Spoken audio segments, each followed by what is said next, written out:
Okay, so now we'll continue with our next data structure, that is queues. I hope you all are done with the codes. If not, I'll be moving on with queues slowly so you can get your doubts figured out and quickly join back. Starting with for the starting of the queues, it is just some formal definitions. Queue is a very self-understandable data structure, as by the name itself, queue means first in, first out. Okay, so I think the theory of it will not be that difficult to understand, so you can get your doubts clarified. And meanwhile, let us continue with queues. So queues is a data structure similar to stack, except the first item to be inserted is the first item that will be removed or popped. This mechanism is also called as first in, first out, or FIFO. So FIFO or first in, first out is widely used mechanism in several things, not just queues. It is also used in scheduling algorithms and operating systems. So this is a straightforward concept in operating systems of using queues or using the FIFO mechanism. Placing an item in queue is called insertion or enqueuing or enqueue, while which is done at the rear end of the queue. So if you see this example, we have a queue 1, 2, 3, 4, and 5. The rear of the queue is pointing at 5, and the front of the queue is pointing at 1. So the enqueuing or adding an element is done from the rear of the queue. So this rear pointer will be pointing. If we create a new node, say 6, then this rear pointer will be pointing at 6. So the second line, the next line explains the same thing, that removing an item from queue is called deletion or dequeuing, which is done at the other end of the queue called front. So this is the other end of our queue, which is front, and this front will be pointing at 1. So whatever is to be removed following the FIFO mechanism should be removed from front. That is, first of all, 1 will be dequeued. Now some of the applications of queues are printer queuing. Printer is a very slower output device as compared to the CPU speed. So you can literally give your print command in one click and it will be sent, but the printer will take time to print things. Now suppose you are printing multiple documents. Now either you just wait, keep on waiting for the first document to completely print out, or you can simply use, or what modern day systems use are, they use queues. So the first printing job will be queued. After that is done, the second job, if any, that will be done, and so on. So that is using the queues. You will not have to wait to give the command to print. You can just give all the print commands. You can come back later and collect all your papers. So that is the one application of queue. Another one is keystroke queuing. Suppose you are typing something, and due to some error or some operational malfunctioning, your phone gets hanged or your laptop gets hanged. So this keystroke queue is kind of a buffer, so it will store all the letters or characters that you have entered, and then once the system is back running, it will use that queue and it will print those elements in your document. So that is another application, a simple application of queues. Now queues can be implemented using an array or using an linked list. But again, the problem of using array is inefficiency, and we do not want inefficiency to hamper our performance. So for that, we use linked list. So when while using linked list, there are two operations that are performed on a queue, that are enqueue and dequeue. So placing an item in a queue is called insertion or enqueue, which has already been explained.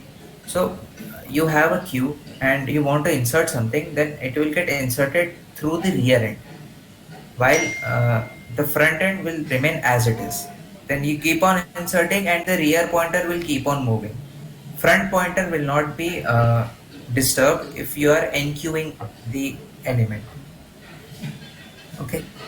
So now next thing is dequeuing the element. So while dequeuing, the rear pointer is not disturbed. The front pointer is pointed to the element that is next to it, and dequeuing is done. So this once again, like we did in stack, we'll mention or we'll assign this as stem.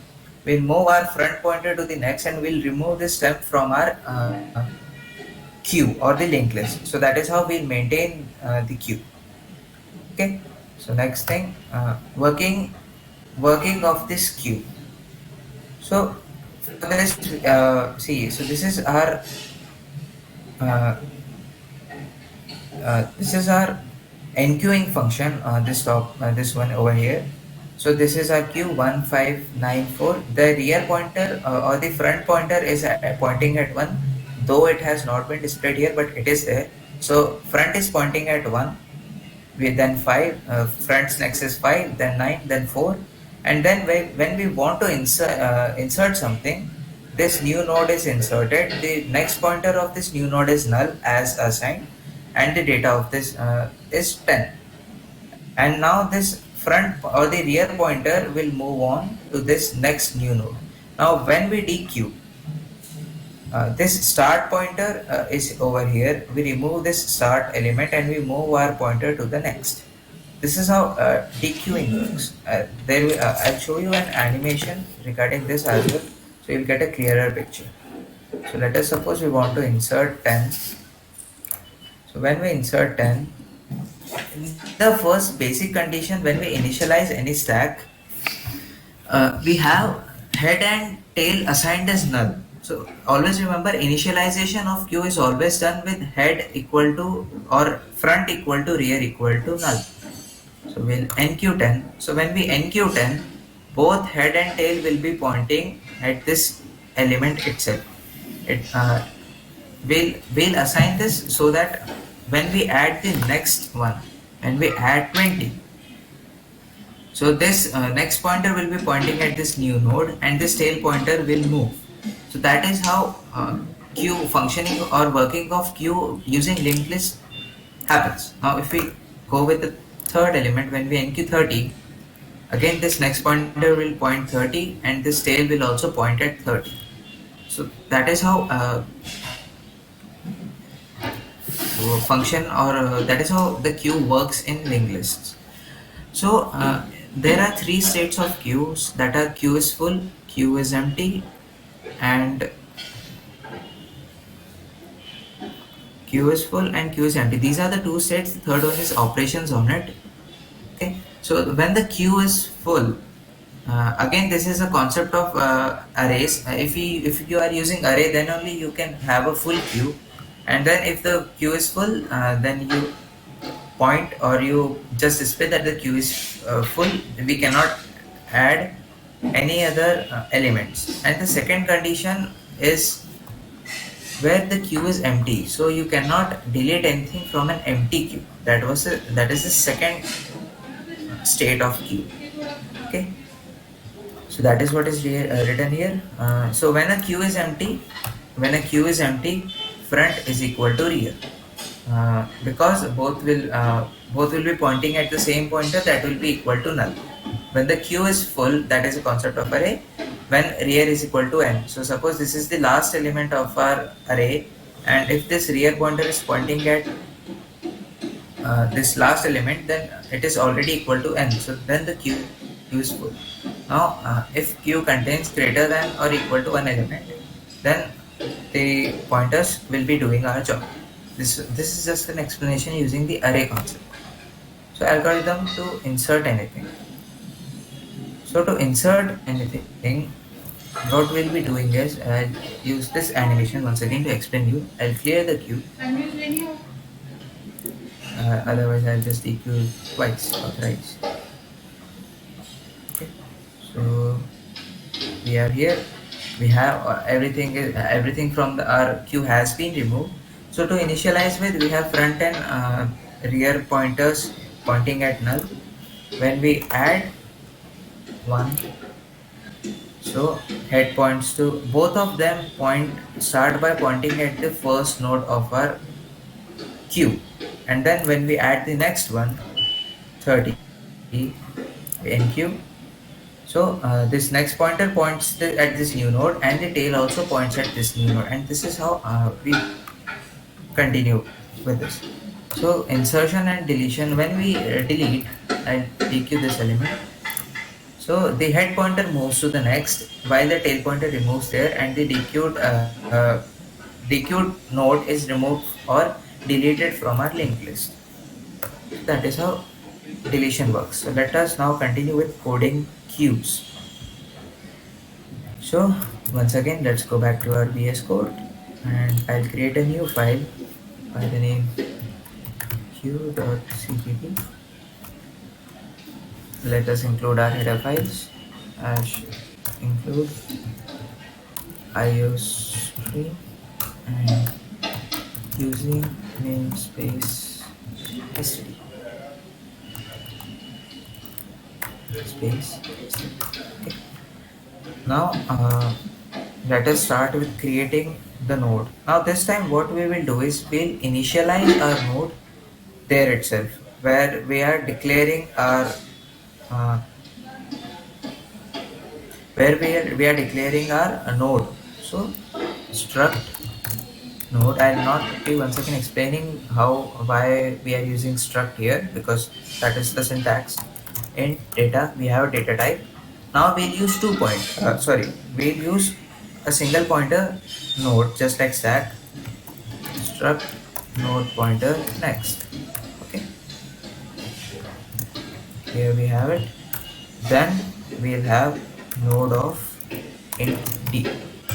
Now why are we using node? So when we use this node function, without, there is no void or int or any type before this, because when we use this we are declaring this node. That is how this direct function works. It is a direct function. So this time when we are coding queue, will not be requiring temps data is equal to d, temps next is equal to null or something like that. We'll not be doing that by itself. By default, this, while declaring the node, we'll have that assignment done. So let's have data is equal to d. Why? Because these are the input that we have taken, and data is our variable where we'll be storing this in. And the next thing is next is equal to null. Okay, so this is our structure. We have completed our structure now. So once again, if I walk you guys through this structure, we have a data, we have an integer type called data, we have a node pointer that is next, and then we have a node declaration or initialization of the node with an input d, so that data is equal to d and the next pointer is initialized with null. So let us now create our queue. Unlike stack, we'll not have a global pointer this time. We'll have a structure of queue. So for that, we'll once again declare struct queue. That means there is a structure. I don't know what that structure is. That from the compiler's point of view, there is a structure by the name queue. I don't know what that structure is, because right now it is empty. So let us now uh, add our elements or add our requirements in this structure. So to start with, let us create two node pointers that are struct node pointer front comma pointer rear. Okay, so with this we have two pointers. We have two pointers declared, that are front and rear.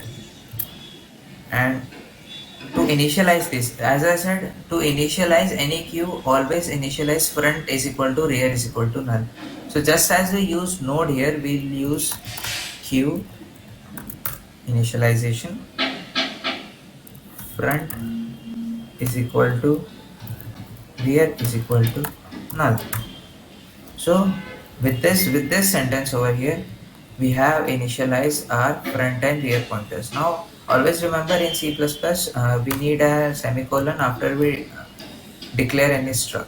So there might be issues if you do not have this semicolon after struct either. Okay, So now let us create our first function, that is void enqueue. Now while enqueuing, we'll take an data as an input, that is int d. So just as we have done in stack, we'll create a node pointer temp is equal to new node with data d. So what does this mean? What does this line mean is we are creating a new node temp, or we are creating a new node that is being pointed at by temp, whose data is d, and the next pointer that it is pointing is null. So the first condition that we will face is if front is null, if we are just starting the queue. In that case, if front is equal to null, we'll have rear is equal to front is equal to 10. Now I'll just once again show this.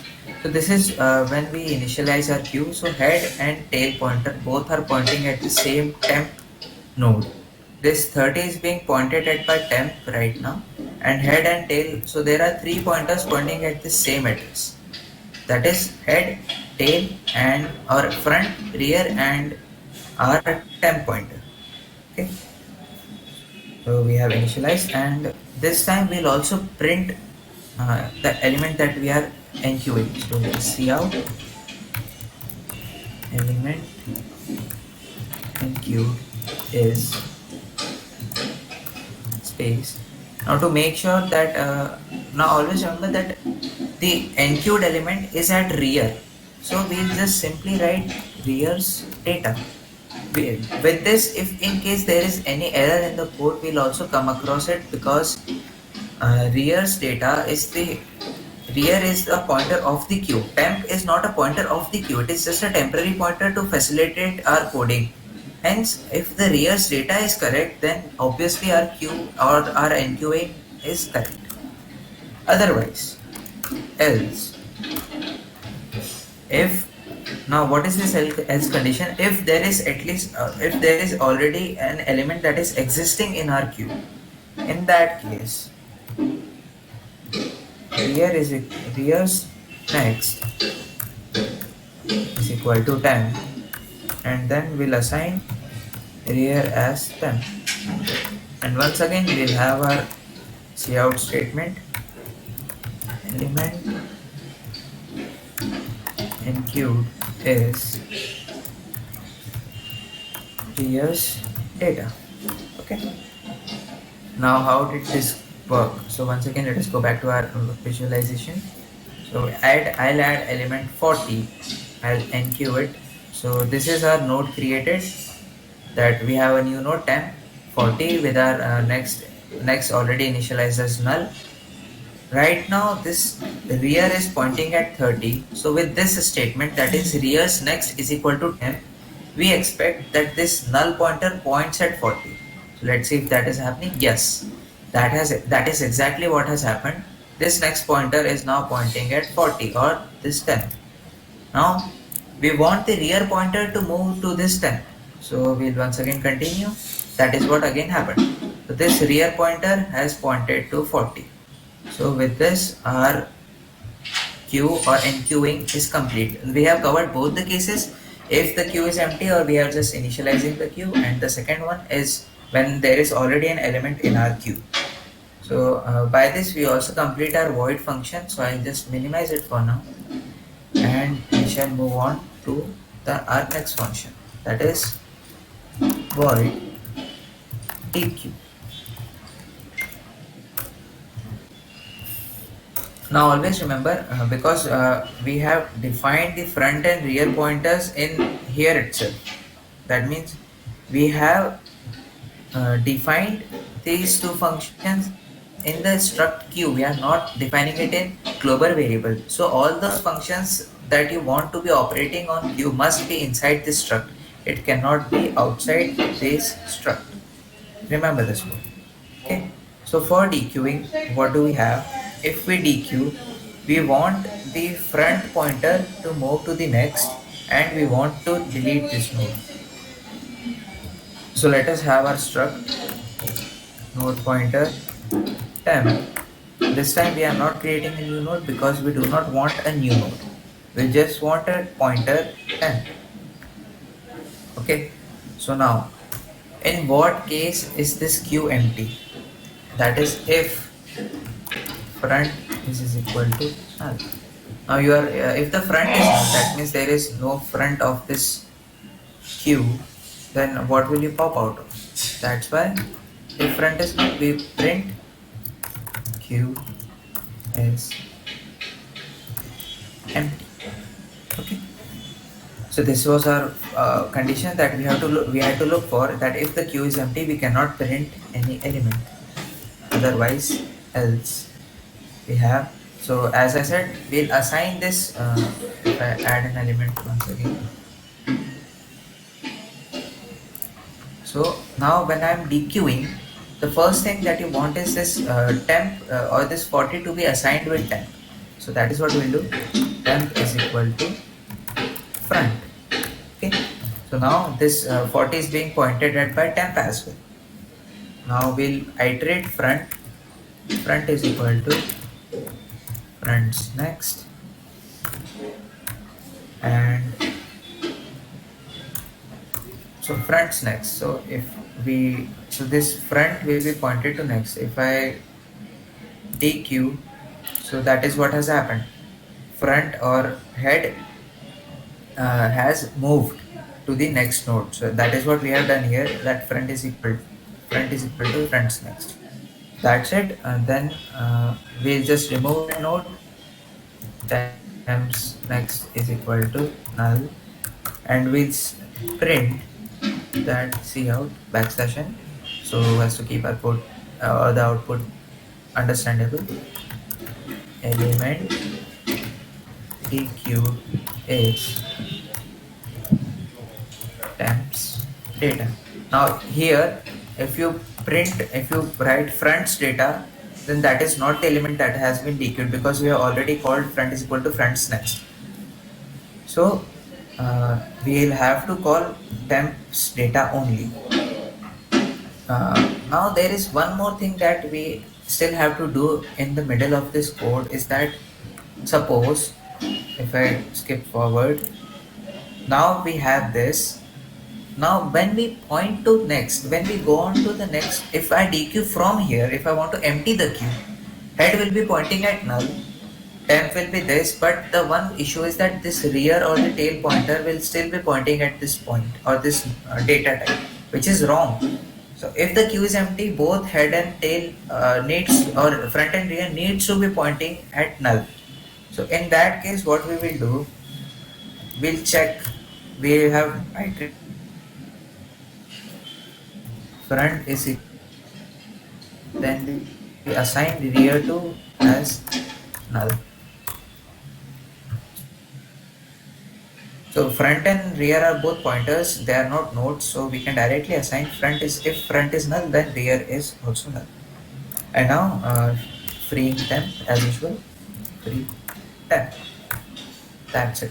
So with this we also have our dequeue code completed. Now let us try int main our driver code, and let us declare the queue.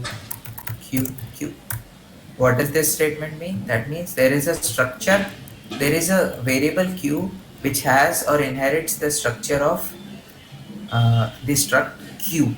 I'll name this some other element, so let us name it A. So there is an element or variable A that inherits the structure of queue. So let us move on.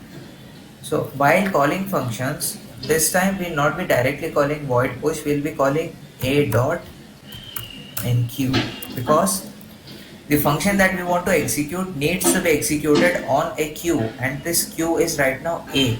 So that's why we call enqueue of n, and then we also call dequeue.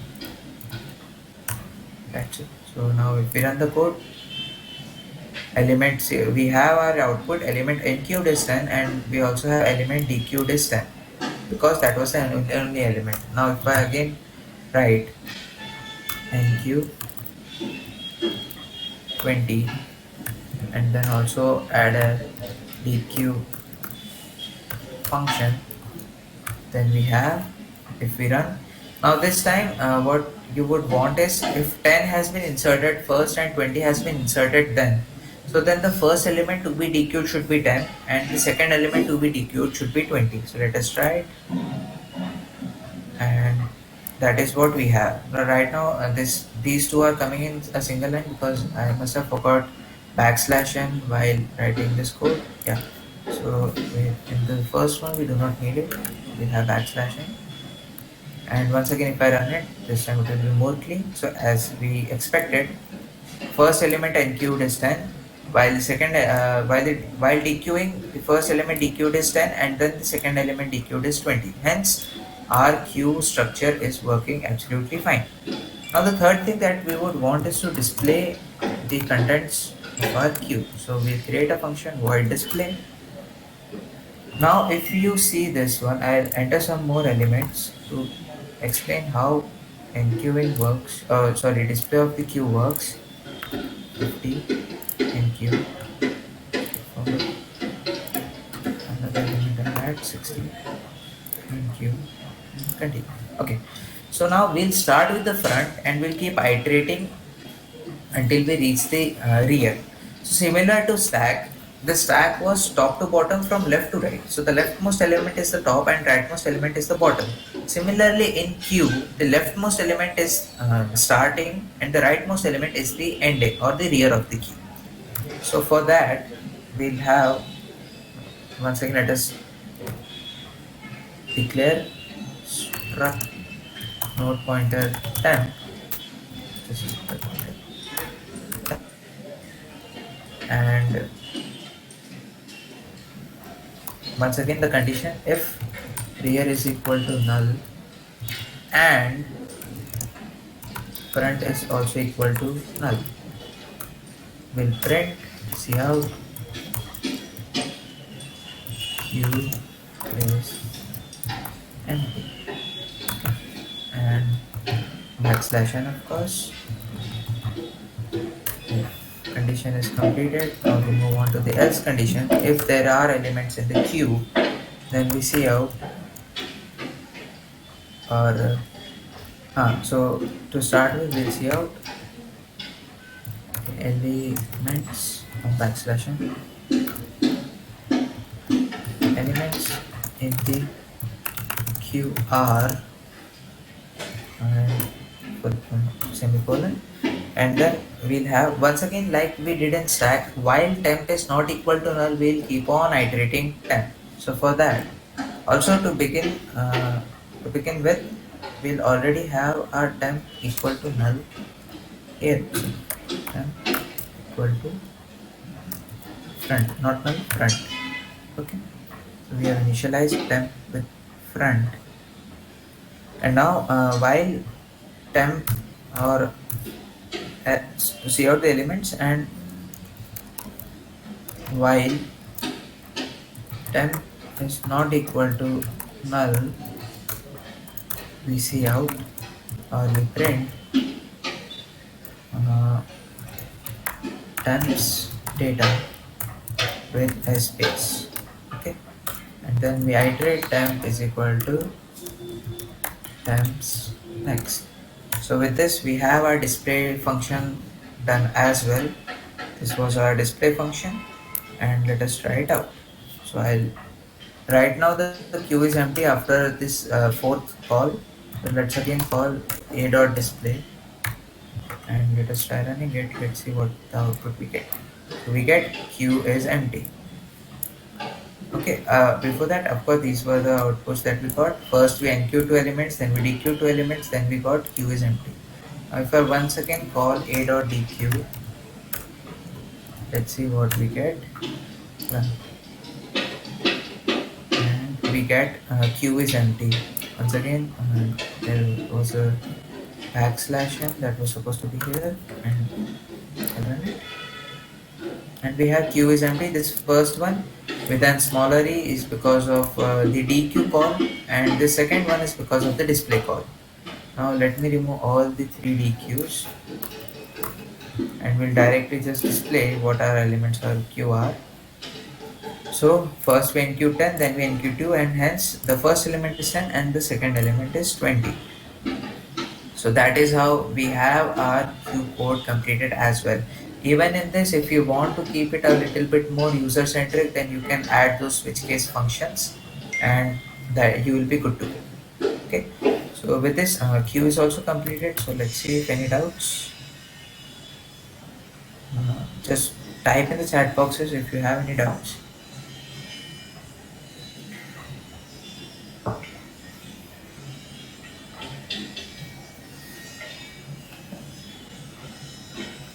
So should I consider it as no doubts, or hey, can you please show the code once again? Yeah. Which part do you want? Like if any specific functions or the entire code?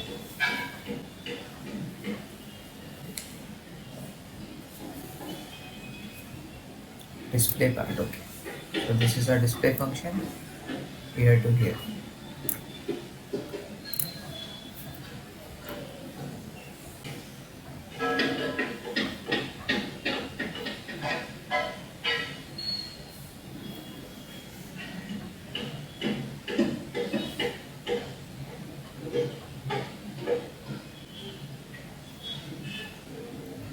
So I hope you are done.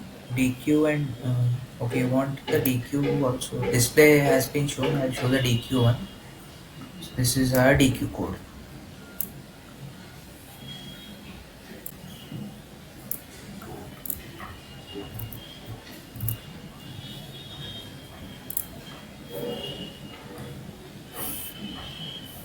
I hope you. If not, just take a quick screenshot so that I can see some other bots, some other doubts as well. Okay, so for circular queue, the only thing that you have to do is the rear pointer, whatever the data that rear pointer is pointing, point the next to head.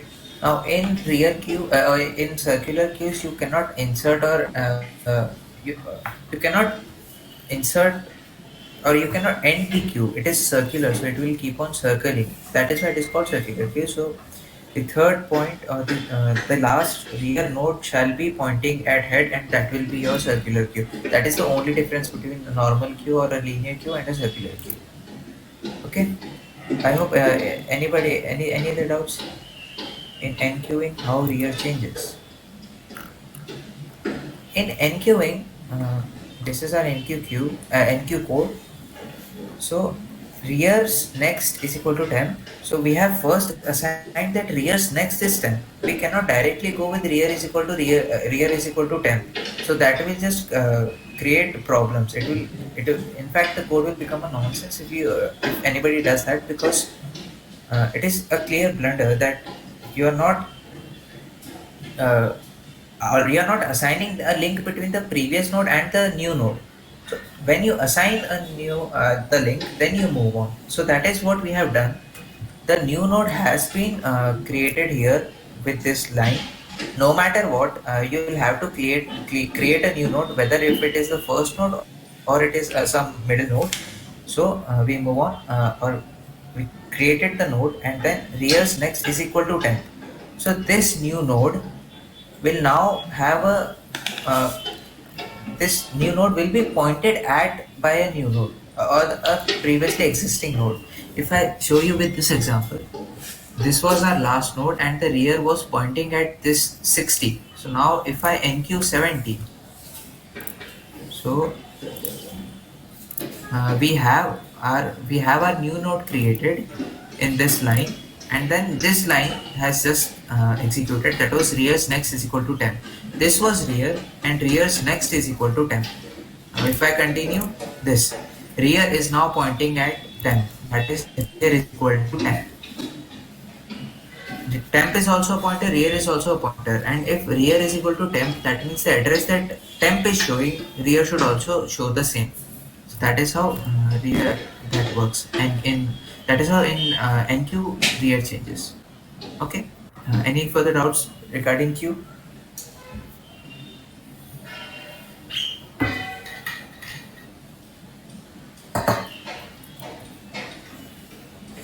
If not, just type in no, and we'll move on to trees. Or I think we have applications. Okay, so let us continue. Once again, I'll check. I need a few more no's.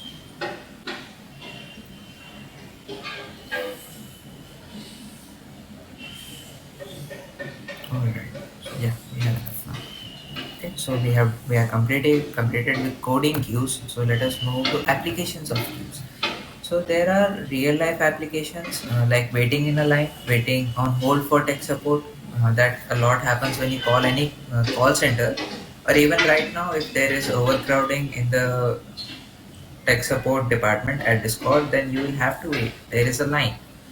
Now, when we come to computer science or computers, there are some, mostly these queues are required or implemented in scheduling algorithms. So how to schedule process, it is an OS concept.